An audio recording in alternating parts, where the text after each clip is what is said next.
Good evening. Welcome to Fearless Fridays Live. My name is David Gonzalez. I'm your host, presenting career and life strategies from people with real-world experience. Today we are talking about serving and serving those who have served with my guest, Heather Russell Weber. Heather, thank you for coming on. Thank you for having me, David. And we are quadcasting this broadcast. So Heather is a United States veteran who served honorably in the Gulf War. Was that 1990 or 1991? I keep forgetting. It was 91 when I joined. Desert Okay. Storm was just ending with the Persian Gulf War starting. And what were you in the military? I was an aviation hydraulics mechanic on C-130 and P-3 aircraft, and in the Navy. I don't know if I said the Navy. And I was a petty officer first class. Nice. And I joined towards the end of Desert Storm because I just felt I needed to, and the recruiter was looking. Nice. So what made you decide to serve in the military? There's been one male on my father's side. There's been one male in each generation that has served. Now, my father, after he divorced my mother, he did not have a son until about 15 years after I was born.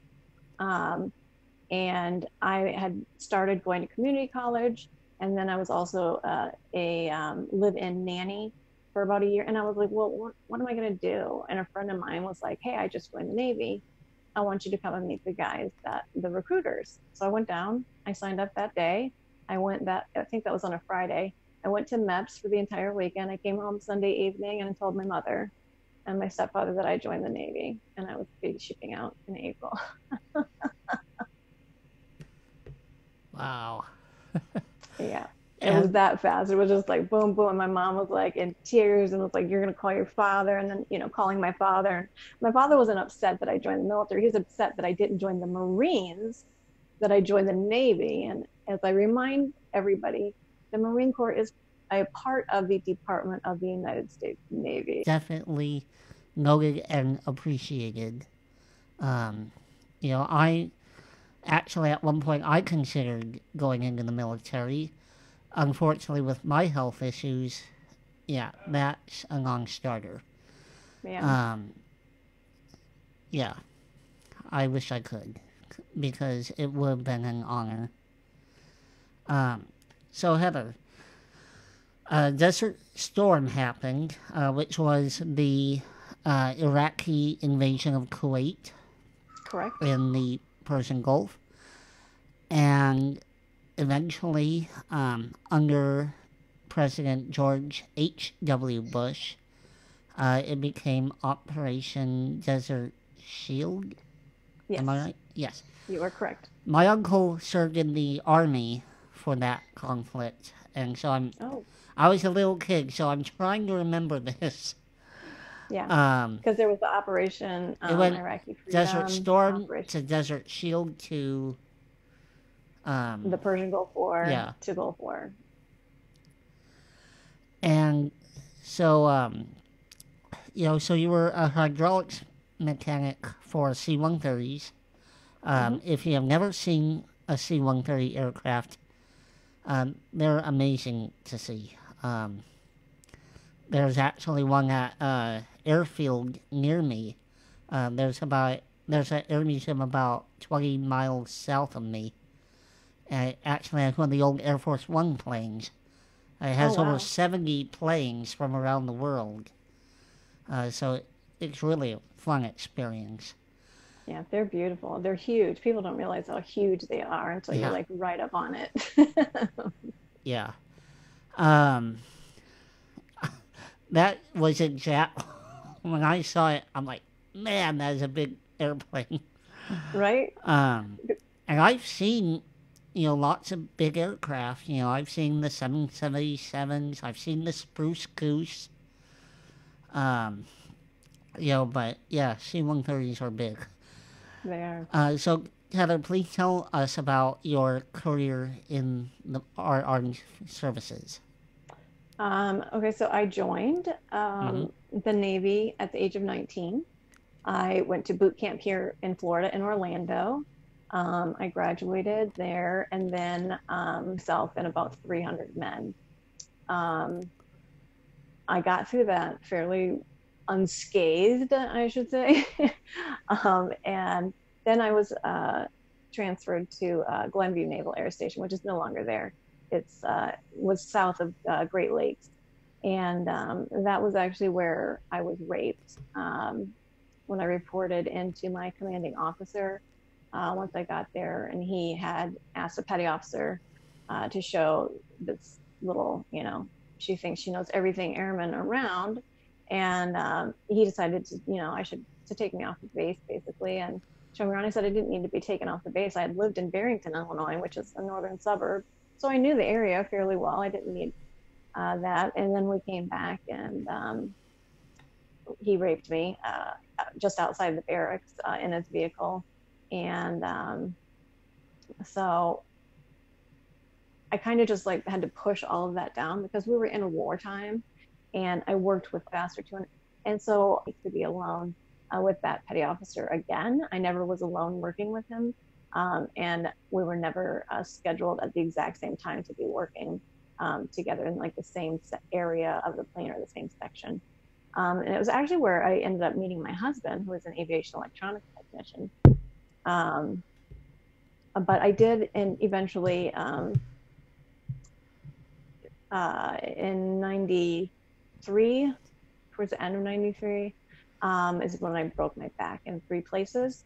Now, the military at that time they chose not to take any x-rays, not to look into it any further, other than to be prescribing medication for the pain, etc. When I did get out, everybody in the military gets an exit exam. And the exit exam is to make sure that you leave the exact same way that you came in.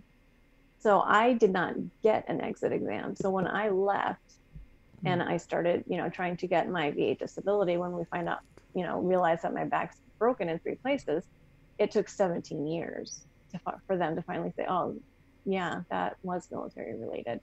And then they back paid me 1 year. Wow. So, yeah. That's a whole nother issue, but So, that's really what stemmed. And it took me until I was 42. I'm 46 now. It took me until I was 42 to actually even come out about the rape. And hi, Mom, if you're watching, yes, I know I haven't told you. And I need help.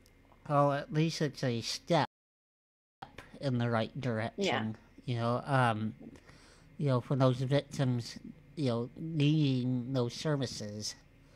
Mm-hmm. At least that way they can come forward and get those services without fear of reprisal.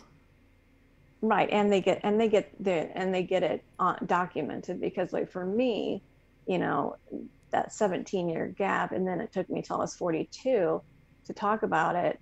The minute my counselor and psychiatrist wrote in PTSD and MST, which is military sexual trauma, that was like opening a whole new ball of wax for the military. And so they sent me to a different psychiatrist who spent 15 minutes with me and told me that my PTSD was not from being raped. It was actually from my childhood. Yeah. It's interesting. So, 17 years.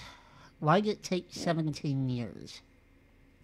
It took 17 years because the military, if you're broken goods, okay, and even those that are still coming back from the Gulf War, and you're damaged goods in any way, shape, or form. Number one, we're as my sister in arms, Trisha Hall, likes to say, we're institutionalized. And really that is true. It's very true. When we join the military, we're just like a prisoner. We're being institutionalized, where you don't need to ask for help. If you can't do the job, then you shouldn't be here. Know how to do your job. Don't ask for help. Get it done right.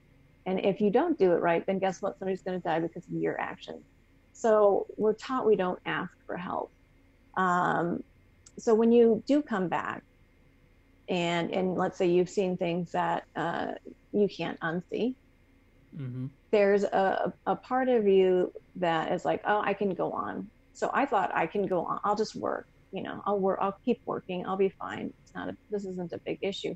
And that's what I did until 1999, when they were like, you need to have this spinal fusion, now.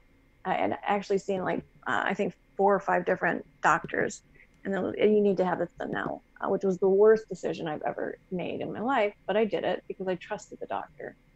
Um, but fighting for your benefits, there is so much red tape that surrounds every little aspect. Even just asking, you just have to jump through all these hurdles. So what ends up happening, anybody can reach out to me and message me, email me, um, however you get in touch with me, they do. And basically what it is they will say, okay, I applied for these, for XYZ injuries. I kind of just take out all of that side in Korea that they could actually get benefits for. So it's taken them obviously much longer than 17 years. Yeah, definitely. Going that far, the Mm-hmm. 50s, Yeah. you know. Um, so let's kind of do a recap, because I know there are people that are interested in joining the military watching this, Mm-hmm. because this is going to be available on YouTube, available for replay on Periscope. If you're watching the replay on Periscope or anywhere else, thank you for your time. I know you only get a few precious hours